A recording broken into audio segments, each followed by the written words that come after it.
Et si on parlait de sport, la chronique. Et bonjour à toutes et à tous, et très heureux de vous retrouver pour votre rendez-vous du lundi avec cette chronique spéciale résultat de l'émission 157 de Et si on parlait de sport. Si vous avez manqué les exploits de la semaine, pas d'inquiétude, on vous embarque pour 15 minutes de résumé, de frissons et de belles performances. Du lundi donc au 1er au dimanche 7 juin, attachez vos ceintures, c'est parti pour les principaux résultats de la semaine. Et en athlétisme, il y avait la Ligue de Diamant à Rome avec Sarah Madeleine qui s'est emparée jeudi soir à Rome du record de France de 5000 mètres en 14 minutes 37 secondes et 80 centièmes, effaçant les tablettes Cassandre Beaugrand qui détenait ce record depuis 2 semaines. Trial avec les championnats d'Europe en Slovénie, Frédéric Tranchant, champion d'Europe.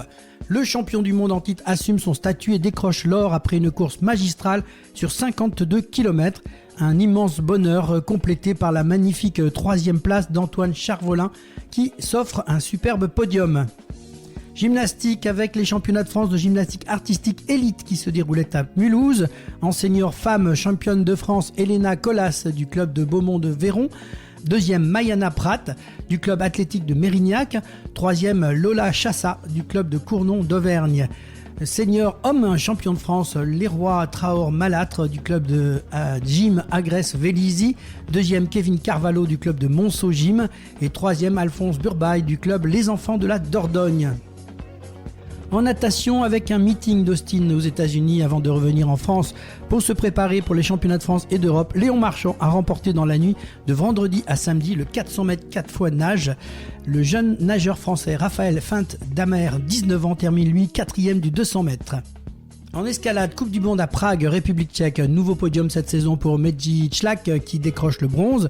Sam Avezou et Max Berton, également finalistes, terminent respectivement 4e et 6e. Badminton avec l'Open d'Indonésie, Super 1000 de Jakarta. Après leur victoire en double mixte l'an dernier, Delphine Delru et Tom Gickel se sont arrêtés cette année en demi-finale du tournoi. Les Français ont été battus en 3-7 samedi par la paire danoise Christiansen-Bodje. Tennis de table, le WTT Contender de Skopje. Le Français Simon Gauzy en simple s'est incliné en quart de finale face à l'Américain Kanaja. En double, Simon Gauzy et Flavien Coteau se sont inclinés cette fois-ci aux portes de la finale face à la paire Georgic Kozul. En double mix, Esteban Dor et la portoricaine Adriana Diaz se sont nettement inclinés en finale 11-2, 11-6, 11-9 contre la paire japonaise Kaboyashi Kihara. Charlotte Lutz et Pritika Pavade se sont aussi arrêtés en demi-finale du double dame, battus par la paire de tête de série numéro 1, les japonaises Satsuki Odo et Sakura Yokoi. Tennis, Roland Garros, à seulement 19 ans, la russe Mira Andreeva, 8e mondiale, a décroché samedi son premier titre dans un tournoi du Grand Chelem en battant la polonaise Maja Ślesinska, 24 ans, 114e mondiale, issue des qualifications en finale de Roland Garros, 6-3, 6-2.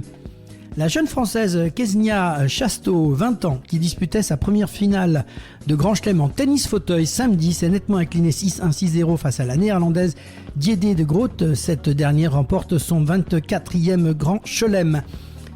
Chez les garçons, avec Alexander Zverev qui est parvenu à battre l'italien Flavio Cobolli en finale de Roland Garros 6-1, 4-6, 6-4, 7, 6-7 et 6-1, l'Allemand remporte le premier Grand Chelem de sa carrière. Canoë-kayak, Coupe du Monde de slalom à Prague, première étape. Le champion olympique Nicolas Gestin s'est imposé lors de cette première étape. Il signe une victoire pleine d'autorité et montre qu'il est bien le patron. Podium également pour Mathurin Madoré en kayak cross qui a terminé sur la 3e marche du podium dimanche. Chez les femmes en kayak cross, dimanche, Camille Préjean a remporté la 2e épreuve de cette Coupe du Monde. En waterpolo, il y avait la Coupe d'Europe à Prague, le cercle des nageurs de Marseille, champion d'Europe. Au bout du suspense, Marseille a fini par résister aux Croates de Jadran. Vainqueur 19-16 à l'aller, il s'incline 16-14 au retour et préserve un but qui vaut de l'or. Il remporte la compétition pour la 2e fois de son histoire. En BMX, Coupe du Monde à Sarrian-Vaucluse, la première étape de Coupe du Monde BMX Race de la saison a consacré le néerlandais Jamio Brink. Sylvain André a pris la 3e place. Cyclisme femme, le Giro d'Italie, c'est la néerlandaise Demi Vollering qui a réussi un coup tactique sur la 9e et spectaculaire dernière étape du Giro dimanche pour s'emparer de la victoire au classement général de sa compatriote Anna van der Breggen. Handball femmes avec la Ligue des Champions, c'était la finale et ce sont les Messines qui ont offert à la France sa première Ligue des Champions féminine dimanche à Budapest en dominant l'ogre hongrois Győr, double tenante du titre 29-31, un immense exploit. Pour la troisième place, éreintée par la demi-finale de la Ligue des Champions perdue face à Győr samedi à Budapest, Brest s'est incliné 32-26 pour le bronze face au CSM Bucarest dimanche en Hongrie. Handball chez les hommes avec la Liqui Moly Star League, 30e et dernière journée. Montpellier devait gagner contre Nîmes samedi pour s'assurer de rester sur le podium. Les Héroltais se sont logiquement imposés 34-30 et ont ainsi validé leur troisième place, synonyme de qualification pour la prochaine Ligue des Champions. Ils seront notamment accompagnés par le Paris Saint-Germain qui a terminé la saison invaincu après une dernière victoire contre Tremblay 35-31. Également qualifié pour la Ligue des Champions la saison prochaine, Nantes a terminé par une victoire contre Limoges 41-35. En basket, 3-3 Coupe du Monde à Varsovie, Pologne, les destins croisés pour les équipes de France masculines et féminines de basket 3-3, toutes les deux opposées aux USA en quart de finale. Elles ont respectivement gagné et perdu, l'une accédant au dernier carré tandis que l'autre a été éliminée. Les Bleus se sont imposés 14-11 et les Bleus, elles, ont perdu 16-18. Battue par la Serbie lors du match pour le bronze dimanche 19-20, l'équipe de France masculine repart de Pologne avec une frustrante 4e place. En basketball homme avec le Betclic Elite demi-finale, Monaco a réagi après sa défaite à domicile et repris l'avantage du terrain en s'imposant largement à Nanterre 83-61. Avec désormais un avantage de 2 victoires à 1, ils ne sont plus qu'à une marche d'une nouvelle finale. Le Paris Basket s'est offert le match 3 de sa demi-finale contre Cholet 95-86 dimanche. En volley femmes, Ligue des Champions à Apeldoorn. Après leur défaite mercredi au Japon 1-3, les Bleus se sont de nouveau inclinés dans la nuit de vendredi à samedi face aux Américaines en 5-7. Samedi à Québec, le combat a été rude, mais les Bleus l'ont encore perdu. L'équipe de France a subi la loi du Canada à l'issue d'un duel âpre en 4-7. Et dimanche, l'équipe de France a enfin obtenu son premier succès face à l'Ukraine 3-2, après 3 revers jusque-là. Chez les hommes, il y avait un volleyball, il y avait un stage de préparation à Tourcoing. Fortement remanié, l'équipe de France a pris sa revanche sur la Belgique mercredi 3-1. Les Bleus renouent avec la victoire, 2 défaites face à la Belgique et à l'Allemagne. Il y avait du football aussi chez les femmes avec le match de qualification pour le mondial 2027. Malmenée durant la première période, l'équipe de France féminine a finalement pris le dessus sur la Pologne 2-0 vendredi lors des qualifications pour ce mondial 2027. Chez les hommes, match de préparation. Malgré l'ouverture du score, l'équipe de France s'est inclinée 1-2 pour son premier match de préparation à la Coupe du Monde contre la Côte d'Ivoire, plus réaliste à Nantes. Rugby à 7, championnat du monde à Bordeaux. L'équipe de France est venue à bout de la Nouvelle-Zélande en finale de la dernière étape du championnat du monde 14-5 dimanche. Les Bleus remportent leur premier titre depuis les JO de Paris 2024. Les Français sont champions du monde de rugby à 7. Chez les femmes, vainqueurs des Fidjiennes en match de classement dimanche 24-12, les Bleus terminent, elles, à la 5e place de l'étape finale de ce championnat du monde à Bordeaux. Il y avait aussi un championnat du monde d'Occitanie Sevens Jeunes avec une journée de rugby à 7 riche en émotions au stade Ernest Vallon. Les titres régionaux ont été décernés dans les 3 catégories. Et en moins de 18 ans, chez les femmes, Blagnac Rugby féminin et le TUC Rugby officiel. Le moins de 16 ans, Blagnac Sporting Club de rugby. Et en moins de 19 ans, Étoile Sportive Catalane. Voilà pour ces résultats des championnats de France. En rugby à 13, Super League, 13e journée, une victoire de qualité, 36-16 pour le Toulouse Olympique, cher à notre Olivier Dubois face à Huddersfield samedi. Une performance pleine de maîtrise, de caractère et d'engagement qui permet de ramener un précieux succès à la maison. Impuissant samedi 16-40, les Dragons catalans, eux, n'ont rien pu faire face à Wigan lors du match de Super League délocalisé au stade de Jean-Bouin de Paris. Et il y avait le championnat de France Super 13. Les Baroudeurs de Piat remportent la Super 13 2026 en s'imposant face à Carcassonne 13, 30 à 31 au point en or au stade de Jean-Bouin à Paris. Rugby 15, top 14, 26e et dernière journée, battu par Clermont 31-34. Samedi, Bordeaux-Bègles ne disputera pas la phase finale du top 14. L'UBB, double championne d'Europe, avait atteint la finale lors des 2 dernières saisons. Le Racing et La Rochelle disputeront les barrages contrairement à Clermont et Bordeaux. De son côté, Montpellier s'est qualifié directement pour les demi-finales au détriment du Stade de Français qui termine 3e. Sont qualifiés pour le top 6 Stade Toulousain, Montpellier, Stade Français, section paloise, Racing 92 et le Stade Rochelet. En Pro D2 Access Match, le Racing Vannes est champion de France de Pro D2 après son succès en finale contre Provence Rugby 18-14. Les Bretons retrouveront l'élite la saison prochaine, tandis que Provence Rugby disputera l'Access Match contre Perpignan la semaine prochaine. En voile, la solitaire du Figaro, 4e et dernière étape remportée au Havre par Paul Morvan, et c'est Nicolas Leven, 43 ans, qui a décroché sa 3e victoire sur la solitaire du Figaro dans la nuit de mercredi à jeudi. Un retour gagnant, 3 semaines et 1700 miles plus tard, le skipper de PRB l'a réalisé.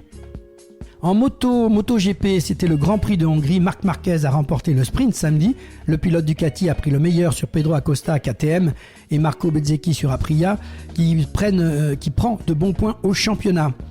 Grand Prix le dimanche, Marc Marquez a privé Pedro Acosta d'un premier succès en MotoGP en remportant dimanche ce Grand Prix de Hongrie. Un premier succès cette saison pour le pilote Ducati qui fait une belle opération au championnat, car Jorge Martin s'est complètement raté au premier freinage et a emmené dans sa chute ses rivaux pour le titre, Marco Bezzecchi et Fabio Di Giannantonio. Auto Formule 1, c'était le Grand Prix de Monaco tout en maîtrise. Kimi Antonelli sur Mercedes a remporté une victoire de prestige dans un Grand Prix de Monaco devenu fou sur la fin. Lewis Hamilton sur Ferrari prend la 2e place devant Isaac Hadjar qui restait à l'arrivée sous la menace d'une pénalité. Et Pierre Gasly sur Alpine prend la 7e place, Esteban Ocon sur Haas la 9e. Voilà, c'était les principaux résultats de la semaine. Place maintenant au grand rendez-vous de la semaine à venir avec l'agenda sportif du lundi 8 au dimanche 14 juin. Et on démarre par le dimanche 7 juin avec le voile Vendée Arctique 9 solitaires, parmi lesquels Sam Goldwich, Corentin Auro et Violette d'Orange ont pris le départ dimanche 13h02 au Sable d'Olonne de la Vendée Arctique. Une longue boucle inédite vers le Grand Nord et le cercle polaire sans route imposée. Du dimanche 7 au dimanche 14, cyclisme avec le Tour d'Auvergne-Rhône-Alpes de World Tour. Du lundi 8 au dimanche 14 juin, du tennis avec le tournoi ATP 250 d'Hertogenbosch et le tournoi de Stuttgart, Challenger de Bratislava, Ickley et Lyon, tournoi WTA 500 de Queens, WTA 250 de Hertogenbosch et le tournoi WTA 125 de Modène et de Ickley. Lundi 8 juin, avec du football, match de préparation à nouveau avec la France qui affronte l'Irlande du Nord. En basketball, le Betclic Elite demi-finale, Nanterre affrontera Monaco. Et du lundi 8 au dimanche 14 juin, tennis avec le contender de Zagreb. Mardi 9 juin, basketball Betclic Elite demi-finale, Cholet contre Paris. En football féminin, match de qualification pour la Coupe du Monde, la France affronte l'Irlande. Le mercredi 10 juin, cyclisme circuit franco-belge, athlétisme Diamond League, 6e étape, meeting d'Oslo en Norvège. Mercredi 10 au dimanche 14 juin, badminton homme avec l'Open d'Australie. Du jeudi 11 juin au dimanche 19 juillet, c'est le début de la Coupe du Monde avec ce coup d'envoi. Coupe du Monde avec un match d'ouverture Mexique-Afrique du Sud. Du vendredi 12 au dimanche 14 juin, canoë slalom avec la Coupe du Monde à Augsbourg. Le vendredi 12 juin, la Coupe du Monde qui prend ses places avec le groupe A qui débute avec Corée du Sud et la République tchèque à 4h du matin. Groupe B, Canada contre Bosnie-Herzégovine à 21h.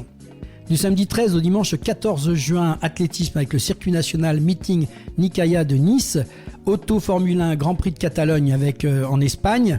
Auto Championnat du monde d'endurance, les 24 heures du Mans. Canoë en eau vive, Coupe du monde à Bratislava, Slovaquie. En football, la Gires Cup UNICEF 2026 qui se déroulera à Balma et qui réunira la catégorie des U10. Dimanche 14 juin, football Coupe du Monde avec le groupe C qui démarre pour le Brésil contre le Maroc à minuit. Le groupe C, Haïti contre l'Écosse à 3h du matin. Le groupe E, l'Allemagne contre Curaçao à 19h. Handball, finale de la Ligue des Champions à Cologne. Et en cyclisme, Tour des 11 villes et Copenhague Sprint WT. Dimanche 14 au dimanche 21 juin, le tournoi ATP 500 de Hall et de Queens et le Challenger de Bratislava, Ickley et Lyon. Le lundi 15 juin, football toujours avec le groupe E qui débute avec la Côte d'Ivoire contre l'Équateur à 1h du matin, le groupe F, Suède contre Tunisie à 4h du matin, le groupe G, Belgique contre l'Égypte 21h et le groupe H, l'Espagne contre le Cap-Vert à 18h. C'était votre agenda sportif de la semaine à retrouver et à revivre chaque lundi dans Et si on parlait de sport. Et n'oubliez pas bien sûr notre rendez-vous de mercredi à partir de 18h, embarqué pour une nouvelle émission de Et si on parlait de sport. Au programme, le parcours inspirant de Perrine Saunier, championne de ski nautique qui démontre comment le sport peut ouvrir les portes de l'excellence, des études et des opportunités professionnelles. Puis direction Toulouse pour découvrir avec Maxime Lemestre le baskin, un basket inclusif où sportifs valides et en situation de handicap jouent ensemble dans un même esprit de partage et de solidarité. Deux univers différents, une même passion, un sport qui rassemble, fait grandir et repousse les frontières. Rendez-vous donc mercredi dès 18h. C'était votre rendez-vous du lundi, spécial résultat de l'émission 157, signé Et si on parlait de sport. On se retrouve très vite pour de nouvelles émotions sportives. Bonne semaine à toutes et à tous et surtout vive le sport. Et n'oubliez pas de regarder le début de cette Coupe du Monde de football qui va nous tenir pendant un mois. À très bientôt à tous et bonne semaine.